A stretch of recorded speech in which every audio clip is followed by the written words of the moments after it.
Hello guys, welcome to I exam B. NIACL AO जो कि अभी ऑनगोइंग रिक्रूटमेंट है, उसमें रीजनिंग को कैसे कैटर करें, रीजनिंग को हम कैसे प्रिपेयर करें प्रीलिम्स के लिए। इस बात के लिए ये वीडियो आपके लिए आपके सामने। ठीक है, आप इस वीडियो का एंड तक मेरे साथ देखिएगा, आपको काफ़ी क्लियरिटी हो जाएगी कि किस तरीके से प्रीलिम्स में हमें चलना है, सिलेबस क्या रहेगा और स्ट्रैटेजी हमारी क्या रहनी चाहिए कि अभी जो बचा हुआ टाइम है हमारा, उसमें हम कैसे रीजनिंग को कैटर कर पाएँ और उसमें अच्छा स्कोर कर पाएँ।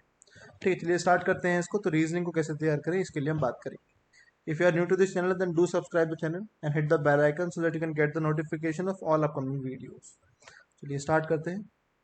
सबसे पहले देखते हैं टॉपिक्स। रीजनिंग के कौन कौन से टॉपिक्स हैं जो कि हमारे एग्जाम्स में पूछे जाएंगे। ये टॉपिक्स मैंने अकॉर्डिंग टू द वेटेज ही वहाँ पर रखे हैं कि मतलब जिस तरह के वेटेज में वो पूछे जाते हैं उस तरह के वो रखे गए हैं वहाँ पर। ठीक है, चलो पहले सबसे पहला टॉपिक आप सबको पता है क्या है, पजल्स। और दूसरा टॉपिक इसी का सिमिलर, सिटिंग अरेंजमेंट। तो ये दोनों टॉपिक्स बहुत ही ज़्यादा इंपॉर्टेंट। ठीक है, हमारे एग्जाम का लगभग 35 में से आप समझो कि ऑलमोस्ट 17 to 20 क्वेश्चंस आपको पजल सिटिंग अरेंजमेंट से मिल जाएंगे। 17 to 20 क्वेश्चंस। ठीक है, ये हमें अपने एग्जाम में देखने को मिल जाएंगे गाइस। तो यहाँ पर इन पे सबसे ज़्यादा हमें फोकस रखना है। ठीक है, ये बहुत ज़्यादा इंपॉर्टेंट है। इस तरह के पजल सेटिंग अरेंजमेंट्स के बिना ये एग्जाम क्लियर आप नहीं कर पाओगे। तो पजल सेटिंग अरेंजमेंट्स की प्रैक्टिस आपको रेगुलर रखनी है। अब उसमें किस टाइप के पजल सेटिंग अरेंजमेंट्स आप कर सकते हो, वो भी बहुत इंपॉर्टेंट है ना। तो पहले तो आप बेसिक टाइप्स कर लो। जैसे बेसिक टाइप्स में हमारे क्या होते हैं, अगर मैं पजल्स की बात करूँ तो पजल्स की अगर मैं बात करूँ तो हमारा सिंपल जो होते हैं हमारे फ्लोर बेस्ड और हमारे बॉक्स बेस्ड, है ना, कैटेगरी वाले, या फिर हमारे डेजिग्नेशन बेस्ड। इस तरह के जो रहते हैं सिटिंग अरेंजमेंट्स की मैं बात करूँ तो बॉक्स कह रहा हूँ, सर्कल, रेक्टेंगल, या फिर स्क्वायर, या फिर लीनियर। ये तो होगा कुछ बेसिक टाइप, है ना। ये आपको पहले क्लियर हो जाने चाहिए। इनमें से भी क्वेश्चंस आते हैं, ऐसा नहीं है। स्क्वायर में इन आउट फेस, इस तरह के क्वेश्चंस हमारे एग्जाम में पूछे जाते हैं। फ्लोर बेस्ड भी आते हैं, फ्लैट बॉक्स बेस्ड भी आते हैं हमारे एग्जाम में। लेकिन कुछ लेटेस्ट टाइप भी हैं, उनकी भी प्रैक्टिस कर लेनी है। तो पहले सिंपल वालों की प्रैक्टिस करो, साथ साथ ही आप क्या करते रहो जो लेटेस्ट टाइप है, जैसे कि फ्लोर विद फ्लैट। ठीक है, month with date. Sitting arrangements में आप ले लो पैरेलल रो, पैरेलल रो। आप ले लो linear row, uncertain number of person. हालांकि अनसर्टेन के बहुत ही कम चांसेस है कि हमारे प्रीलिम्स में पूछा जाए, स्टिल आप प्रैक्टिस करेंगे उसकी। ठीक है, तो स्टिल आप उसकी प्रैक्टिस यहाँ पर करने वाले हैं। ठीक है, आगे देखते हैं तो। ठीक है, और इसके बाद अगर हम टॉपिक देखें तो ये तो मोस्ट इंपॉर्टेंट टॉपिक हो गए हमारे दोनों। ये तो आपको हर कीमत पर प्रैक्टिस करने ही करने हैं। ठीक है, सेकेंडली अगर हम देखें, थर्डली एनालिटिकल रीजनिंग। ये हमारे प्रीलिम्स में बहुत ही कम चांसेस हैं इसके। इस टॉपिक के प्रीलिम्स में हमारे बहुत ही कम चांसेस हैं। मैंने इसको क्यों यहाँ पर रखा है फिर भी, क्योंकि ऐसा हो सकता है कि एक दो क्वेश्चन इसके पूछ लिए जाएं। आप चाहो तो कर सकते हो, आप चाहो तो स्किप भी कर सकते हो, है ना। लेकिन मेंस के लिए टॉपिक बहुत इंपॉर्टेंट है। तो प्रीलिम्स के लिए मतलब एनालिटिकल रीजनिंग को थोड़ा हम साइड करेंगे। ठीक है, सिलॉजिज्म बहुत इंपॉर्टेंट। ठीक है, बहुत इंपॉर्टेंट रहेगा हमारा। और इसमें भी only and only a few वाले, ये हमारे एग्जाम में 100% आएंगे। और कितने क्वेश्चन आएंगे, ये आएंगे 3 से लेके 5 क्वेश्चन। 3 से लेके 5 क्वेश्चन हमें यहाँ पर सिलॉजिज्म, उसमें भी only and only a few वाले हमें अपने एग्जाम में 110% देखने को मिलेंगे। तो बहुत इंपॉर्टेंट है, इस टॉपिक को लेकर चल रहा है अपनी बुक में। सेकेंडली इसके बाद हम देखिए कोडिंग डिकोडिंग। ये हमारी चाइनीज पूछी जाएगी ना। मेंस में हमारे लॉजिकल कोडिंग पूछी जाएगी। और जो फेज 1 है हमारा प्रीलिम्स है, उसमें हमारे चाइनीज कोडिंग पूछी जाएगी, जिसमें इसे हम कोडिंग बाय कॉमन टर्म भी बोलते हैं। ठीक है, सब्सटीट्यूशन से हम कोडिंग यहाँ पर करते हैं। ठीक है, ये हो गए। नेक्स्ट है हमारा मशीन इनपुट। इसके बहुत ही कम चांसेस है हमारे प्रीलिम्स में पूछे जाने के। आप लोग इन टॉपिक्स की प्रैक्टिस ना करो, इसलिए मैंने स्पेसिफिकली इनको यहाँ पर बताया है।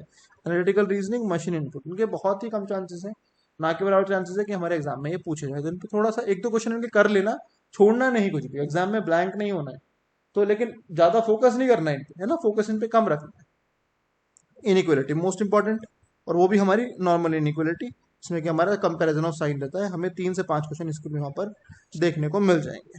ठीक है, नेक्स्ट टॉपिक हमारा ब्लड रिलेशन, 2 से 3 क्वेश्चन। स्टेटमेंट बेस्ड कोडेड नहीं आएगा, स्टेटमेंट वाला आएगा, प्रीलिम्स में है। डायरेक्शंस अगेन 2 से 3 क्वेश्चन, स्टेटमेंट बेस्ड। कोडिंग इसमें भी नहीं आएगा, मेंस में कोडेड हमारे पूछे जाएंगे। डेटा सफिशिएंसी हो सकता है आपको 2 क्वेश्चन डेटा सफिशिएंसी के एग्जाम में देखने को मिले, बट वो इजी होंगे, ज़्यादा डिफिकल्ट हमारा आएगा नहीं। इवन ओवरऑल पेपर का जो लेवल रहेगा वहाँ पर वो मॉडरेट ही रहेगा, डिफिकल्ट नहीं रहेगा, उस बात के लिए बेफिक्र रहो, डिफिकल्ट नहीं रहेगा, मॉडरेट लेवल का ही एग्जाम आपका रहेगा।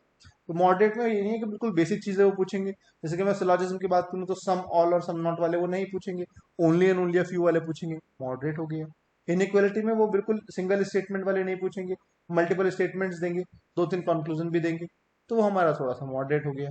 ब्लड रिलेशन में आपको 2-3 स्टेटमेंट में खत्म नहीं कर देंगे, एक पूरा अच्छा पैराग्राफ देंगे, है ना, तो वहां पर हमारा उस तरीके से मॉडरेट लेवल क्वेश्चन बन जाता है। तो ओवरऑल लेवल जो हमारा एग्जाम का रहेगा वो मॉडरेट रहेगा, ज़्यादा डिफिकल्ट नहीं रहेगा, ठीक है। ये सब चीज़ें हैं। इसके अलावा हम बात करें मिसलिनियस टॉपिक्स, इससे हमारे लगभग 2 से 4 क्वेश्चन बन जाएंगे इस टॉपिक, इन टॉपिक से। कौन कौन से टॉपिक्स हैं ये भी जानना इंपॉर्टेंट है। तो एक तो वर्ड फॉर्मेशन जिनमें कि हमें कुछ एक वर्ड दिया होता है, उसके कुछ लेटर्स यूज करके मीनिंगफुल वर्ड बनाने होते हैं, है ना। और हमारा होता है सेट ऑफ लेटर्स, कि इसमें कितने सेट ऑफ लेटर्स हैं, जिनके बीच में उतने ही लेटर हैं जितने कि इंग्लिश अल्फाबेट सीरीज में उनके बीच में होते हैं।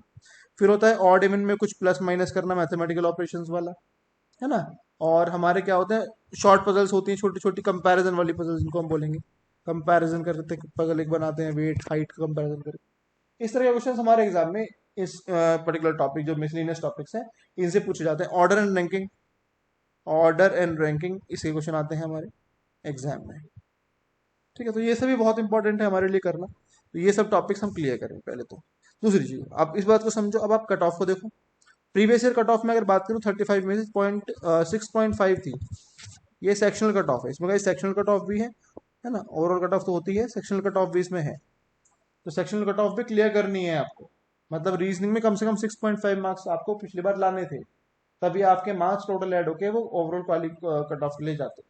लेकिन ये इतने मार्क्स लाना इनफ नहीं है गाइस, है ना। सेक्शनल कट ऑफ तो आपको अगर मैं बताऊं, सेक्शनल कट ऑफ क्लियर करने के लिए आप सिलॉजिज्म पकड़ लो, ब्लड रिलेशन, डायरेक्शन, डिस्टेंस और इनइक्वलिटी, ये चारों टॉपिक आप अच्छे से कर लो, आपको सेक्शनल कट ऑफ ये निकलवा देंगे, ठीक है। लेकिन हमें क्या करना है, हमें ओवरऑल कट ऑफ भी क्लियर करनी है, जो कि 70 से 75 की रेंज में थी पिछली बार, और इस बार भी यही 75 के आसपास ही थी ना।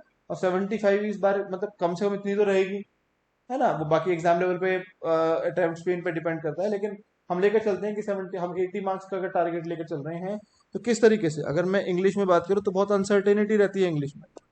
आप कितने मार्क्स टारगेट कर सकते हो, 20, है ना। हम कम से कम लेकर चल रहे हैं, 20 मार्क्स आप इंग्लिश में ले आते हो, और क्वांट्स में आउट ऑफ 35 आप 25 भी ले आते हो बहुत अच्छा करके, तो ये हुए 45। तब भी आपको कितने चाहिए 80 के लिए 35, तो आप समझ रहे हो, आपको यहाँ भी बढ़ाने पड़ेंगे और यहाँ भी बढ़ाने पड़ेंगे, क्वांट्स में भी और इंग्लिश में भी। इंग्लिश में अगर आप 23 तक लाए, क्वांट्स में आप 28 तक लाए, जब जाके आपके बैठते हैं 51, तो अगर आप रीजनिंग में 27-29 तक लाते हो मार्क्स, तब जाके आपका कहीं सिलेक्शन यहाँ पर श्योर हो पाता है। जब भी आपके 100% एक्यूरेसी होती है, तब तब आपका एग्जाम क्लियर होना यहाँ पर पक्का हो पाता है कि आपका फेज 1 क्लियर होगा, ठीक है। तो ये इन चीजों को बहुत ध्यान रखना है कि हर एक सब्जेक्ट में आपको मैक्सिमम स्कोर करते हुए चलना है। टॉपिक्स को बिल्कुल भी छोड़ना नहीं है, जो छोड़ने वाले टॉपिक्स है मैंने आपको बता दिए दोनों, इनमें आप कम ध्यान दीजिए, लेकिन बाकी टॉपिक्स पर बराबर ध्यान दीजिए, स्पीड के साथ टाइमर के साथ लगा के आप क्वेश्चन को करिए, आपके लिए बहुत अच्छा है इसमें रहने वाला है। बाकी ज़्यादा अगर आप हमारे साथ चलना चाहते हैं तो आप हमारे कोर्स को ज्वाइन कर सकते हैं गाइस। उसको ज्वाइन करने के लिए आपको सिंपली कॉल करना है 9205524028 पर, आपको सभी वैलिड जो डिटेल्स हैं वो उसके बारे में मिल जाएंगी, या फिर आप विजिट कर सकते हैं हमारी वेबसाइट, वहाँ पर कोर्स की पूरी डिटेल अवेलेबल है, वहाँ पर भी आप चेक कर सकते हैं, राइट। तो कोई डाउट है आपका तो कमेंट सेक्शन में पोस्ट कीजिएगा, राइट। और कोई वीडियो अगर किसी टॉपिक पर चाहते हैं तो वो भी आपको मिल जाएगी। चैनल को सब्सक्राइब कर लेना गाइस, और बेल आइकन को प्रेस कर लेना ताकि आपको लेटेस्ट वीडियोस की नोटिफिकेशन मिलती है। तो ये तो मेरी साइड से इस वीडियो में, मिलते हैं किसी नेक्स्ट वीडियो में। Till then bye, take care and all the very best guys.